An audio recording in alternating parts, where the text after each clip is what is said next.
So here we are again for part 2. Now I just want to quickly share, because I didn't mention it last time, that also too I had a major motorcycle accident. A major motorcycle accident where I smashed the pelvis, had surgery 4 times in 1 year. I had to learn how to walk again. And as a result of that, lots of antibiotics, very toxic injectable antibiotics deep into the veins, plus pethidine and codeine, painkillers, and diazepam, antispasmodics, and all that type of stuff. All these things further act on the nervous system, and in particular the bowels. And then I was given quite powerful laxatives in the hospital, Shaw's cocktails, whatever they were called, something like that, in order to get the bowels moving. So when I got out of hospital,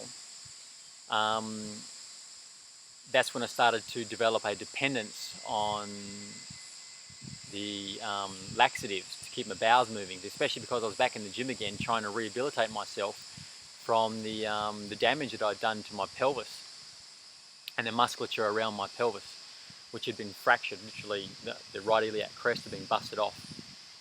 So when I discovered raw food, and one of the things about the raw food that I wanted to do was heal my constipation, heal my chronic constipation, heal the pruritus, among other things, and get myself working again. Because I started on the raw food journey about 10 years ago. Yeah, about 10 years ago now. But coming off that type of lifestyle, it was very hard just to go 100% raw, because I had a lot of detoxifying to do, and it was quite stressful. Also too, there was no one around me that I knew who I could model myself off.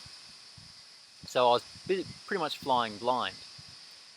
But I can tell you now, because I've been on and off raw food for the past 10 years. And just being honest, it's the emotional stuff that generally trips you up.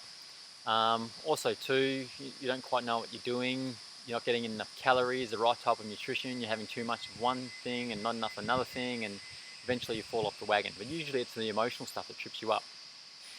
But I can tell you now that I noticed that 10 years on from when I first started, it's taken my digestive tract longer to heal than it did back then. So back then, when I went raw, and after some healing crises, my digestive system improved very well, responded very well. And it only took a matter of weeks, whereas now it's been 10 and a half weeks. And my digestive system, it's still irregular. Like, I'm not having a bowel movement every day, but most days I'm having a bowel movement. And most days it's a pretty clean movement. Initially when I first started here, then my bowels became very sluggish, and it could be 2 or 3 days before I had a bowel movement, but there was no pain. Because I'm only on 2 meals a day and I'm not overloading my digestive tract, there was no pain, no sign of any discomfort from constipation. Because what's happening is, and these are also high water content foods, so a lot of the moisture gets pulled off and excreted out elsewhere. But the digestive tract will rest itself in order to heal. So just because you're not having a bowel movement every day on this type of regime, don't panic. The digestive tract knows what it's doing. The body knows exactly what it's doing. It's very wise. But provided you're on a raw food diet where you're allowing the innate wisdom of the body to kick in. So I would have days or periods of days when my digestion was quite sluggish, but now I'm pretty much having a bowel movement every day. And earlier on, the type of bowel movement was different. So some days could be quite hard, and other days it was looser. Some days there was quite a lot of force in the peristaltic action of the the sigmoid colon to push the bowel movement out. Other days there wasn't much force there at all, and it almost like the sphincter opened up and just let it go, and it just almost like falls out. So there's different actions of the bowels as it goes through the healing, and people might get stressed out, wonder what the hell is going on. But The body knows what it's doing. Allow it to heal. Let it do what it has to do, and don't panic. It takes a while to right things if you've been doing the wrong thing sometime. So now the pruritus, which I'm still suffering from, but is very, very, very mild. It's quite manageable now. And so 10.5 weeks and I'm still healing it. Whereas you go back, say, 5 years, 6 years, and it would take me about 4 weeks to heal it on a raw food diet. So it just goes to show how much can change in 5 or 6 years. Mind you, it could be too that the body has chosen to heal other things inside at its discretion, which it deems more important. So it's decided that the pruritus is the least important thing, and that toxic build-up and that degeneration, and it's dealing with other things. Who knows what it's dealing with? Because even though I've lived high raw, I haven't always been high raw. There was a period, going back several years now, where I dropped raw food diet completely. I had a bit of a spiritual crisis, and I basically started to eat junk food again. And my job was very stressful, and I started to drink alcohol again. I hadn't drunk alcohol for years, and I was eating junk food and heaps of grains and drinking coffee, and yeah, that did quite a number on my digestive tract. So all of that adds up, and then you've got to start the healing process again. So things are looking pretty good. There'd be some days, some mornings I'd wake up in the morning and I'd feel this pain somewhere in my digestive tract. And normally for me it's around the descending colon area and into the sigmoid colon before it enters the rectum. And I'd get a pain. It was almost like this tight throb, and then it'll just balloon out quite intensely, almost overwhelmingly. But then it'll just die down again and disappear. So there's been a few days, just one ballooning of pain like that early in the morning, and then nothing else. So that's a sign that there's something going on and moving there. And so I'm on 2 meals a day, and I'm not forcing my body to eat more than hunger allows me to, so that the digestive tract is able to heal. Now, if the body wants me to fast, then it's simply going to remove appetite. I'm going to not be hungry anymore.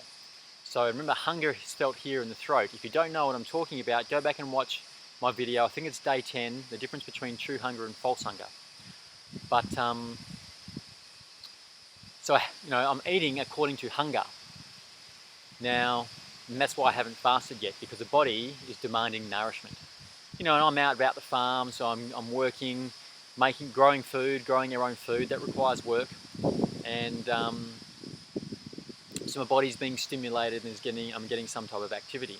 There have been a couple of times where I've noticed I'm in the afternoons or in the evenings lately, especially the last few evenings, where I've been getting hungry at about 8:30 in the evening.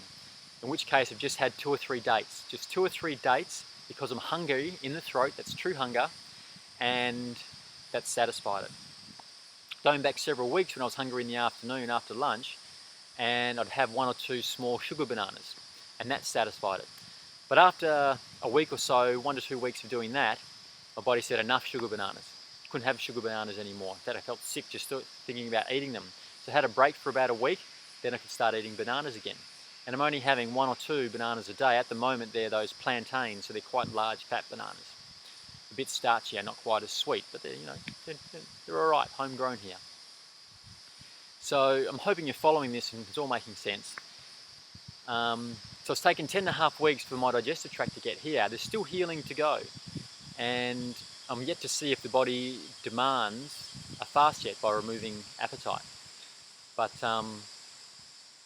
so it's taking its time, and one thing you have to learn is respect for nature, and respect for your own body and the wisdom inherent within it, and the surrender then to allow it to do what it has to do without panicking and without trying to direct the body in ways that you think it should be directed, because the body knows best.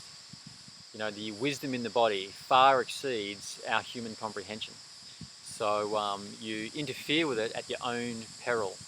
A lot of people like to interfere with it. Symptomatic treatment, it's called. That's the medical paradigm.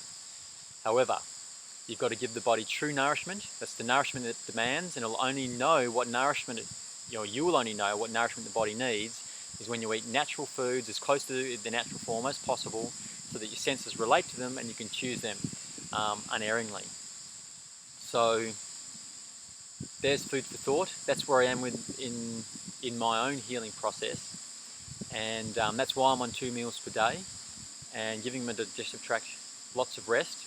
It's quite possible that once you've allowed that regeneration to take place, especially if you're having that type of problem, and you're on you want to go into some type of heavy training regime, that you might go to 3 meals per day if you're doing some heavy training regime in the morning, and then you have a nice fruit meal, all those sugars to help your muscles recover. So that's just food for thought. So hopefully that's helpful. If there's anything that's not clear, then please message me below or contact me, and hopefully we can clear that up. So thank you for listening. Thank you for watching, and I hope to see you again soon. Bye for now.